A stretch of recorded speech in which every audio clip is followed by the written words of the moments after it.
I want to thank both of you for coming back, and thank you for sitting there and helping fill up the room for us here. We think tonight is very important because, as you may or may not know from your own children, there's an epidemic going on. And the epidemic is what medical doctors call otitis media, or ear infections. It is the #1 cause of kids going to emergency room under 5 years old. The #1 reason that parents take kids to the pediatrician. The #1 reason you take a kid to a pediatrician for their very first visit. It's not usually for health or wellness. It's because of an ear infection. So tonight we're going to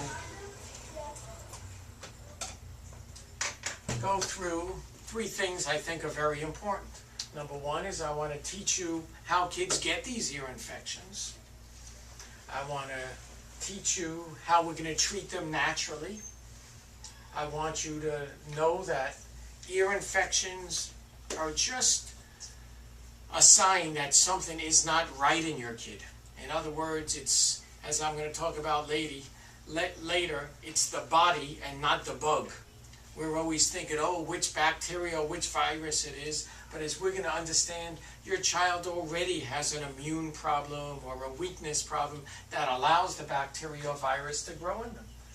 And then as we finish up, we want you to share the information you learned tonight with so many people out there not knowing, with so many children suffering. If your kids have had ear infections, you know it's so painful for them, and it's so tough when you're a parent to see your kids, and there's so many children in the community who could benefit from what we're going to talk about tonight. We hope you'll share it with them. So the first thing I want you to understand is exactly what it means and what is going on. I think a lot of people have some understanding, or they just kind of look at their kid's ear and says, wow, I don't see anything, you know. Well, the real inflammation that goes on is not on the outside, it's in what they call the middle ear. And that's what, when they say media, it's inflammation of the middle ear. Now, what happens is, more often than not, is that there's a buildup of fluid in the ear and it does not drain properly. Very often that is the case, more so than there being an acute infection. Now, you'll know when there's an acute infection, your kid's going to have a fever. Your kid's going to really be, you know, very, very uncomfortable. It's one thing for him just to be scratching his ear or letting you know something's wrong. It's another thing when they have 104 fever. So a lot of times when it strictly has to do with the fluid, the fever will be much more moderate or maybe no fever at all. So I want you to look at this. It says the infections can be viral or bacterial. However, infections are most commonly viral. Now, there's a significant thing about that, and that is that the most common treatment given for ear infections is antibiotics. One of them in... That's it? One of them in... Surgery with the training. Right. Yeah, that's also certainly surgery, using the tubes to try to... But amoxicillin is the #1. You know, it's a broad spectrum, and yet it is only good for bacteria. It will not help viral ear infections.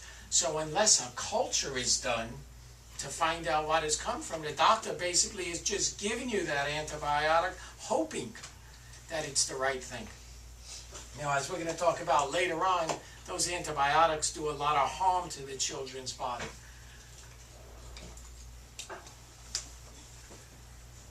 So how common are ear infections? 90% of children will have at least one of them before they enter school. Most children will have 2 or 3 a year. The pain, as we talked about, can be excruciating, and when it's associated with fever, irritability, more often than not, that might be a time when it is a bacterial thing, as opposed to when it's a lower grade fever, it's going to be more than just a fluid or a viral thing. As we talked about, it's the #1 reason children go to doctors.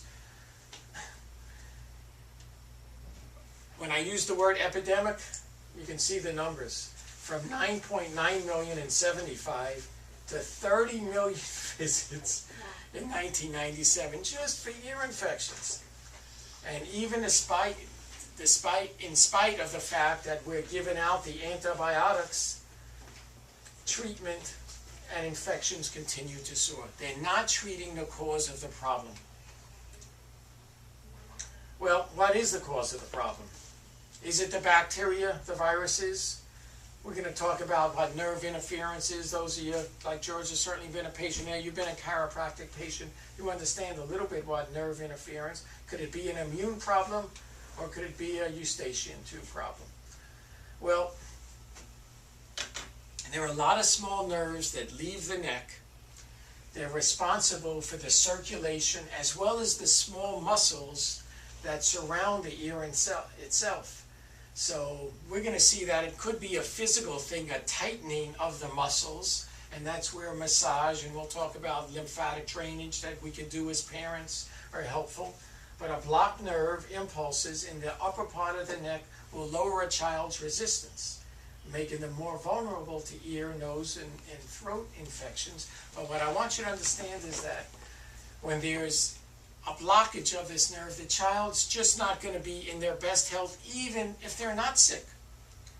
So even if they're not complaining of an ear infection, even if they're not coughing or sneezing, they still might not be doing as well as they want. I mean, who doesn't want their kid to be at their best?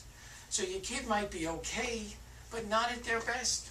Our goal is going to be to help each child achieve their best health potential. Kids who are healthy just get sick so much less. And in case of your kids, almost never. George has been bringing his kids here for, how many years has it been now? 4 or 5 years. 4 or 5 years. How old are they?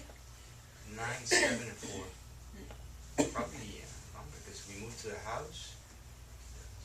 Well, Well, I at know least 4 or Veronica 5. wasn't even born yet. Yeah, so 5 years, at least 5 years. So at least 5 years, and his kids, you know, at first the boy did not like getting adjustment. He would hide under the seat, and He's now the he one that loves has- it. used to have the most ear He's getting infection. ear infections, and at this stage, they, what you say, like the last 2 years, haven't missed a day of school. Well, Lisette hasn't missed one for 4 years, and Enrique hasn't missed one. He hasn't missed for 2 years since he started elementary. They started elementary; they haven't missed any days of school. Wow. See, the whole idea has not been, I haven't been treating his ear infections. I've been trying to release the nerve system so his body could function to its best potential. So the idea has never been, George, bring them in, though at times I have told them, by all means, when they are sick, bring them in, because the adjustment will help the body to improve its immune function. But the idea has always been, George, let's try to relieve the nerve interference, help your kids functioning to their highest potential so that they can go through their school year with as good health as possible, miss as little time as possible, and end up doing better in school also. Yeah, they get A's and B's. Wow. You know, kids who miss a lot of time from school are always behind the rest of the class. They don't have the energy to study well enough. They don't have the overall capability to sit up, to focus as well. So the adjustments, though, this is about ear infections. Just between us, the honest truth is it's not about ear infections. It's about keeping your kids as healthy as can be so they can not only fight ear infections off, but still live their life to their best potential. Strengthen the immune system. So, what can cause subluxations? What can cause these misalignments that interferes with the nerve flow? One of them can be trauma. And a lot of people are saying, what? A 2-year-old trauma? They didn't get in a car accident. They don't play football. Well, the number one cause of trauma is the birth. I mean, if you've seen pictures, there's a I picture have up trauma there. from birth. Yeah, it could be traumatic From to giving mom birth. also. We've seen so many pictures of the way doctors, in order to deliver the baby, to get it out as quickly as possible, the pressure that they'll Now exert. you're talking natural birth only, or even cesarean? You know what? Even cesarean. And the reason is that, The way they pull the baby out. yes, if in the old days, old days, they cut this way, the baby would come out much easier. But no mom wants a cut like this showing anymore. They want the cuts hidden. And because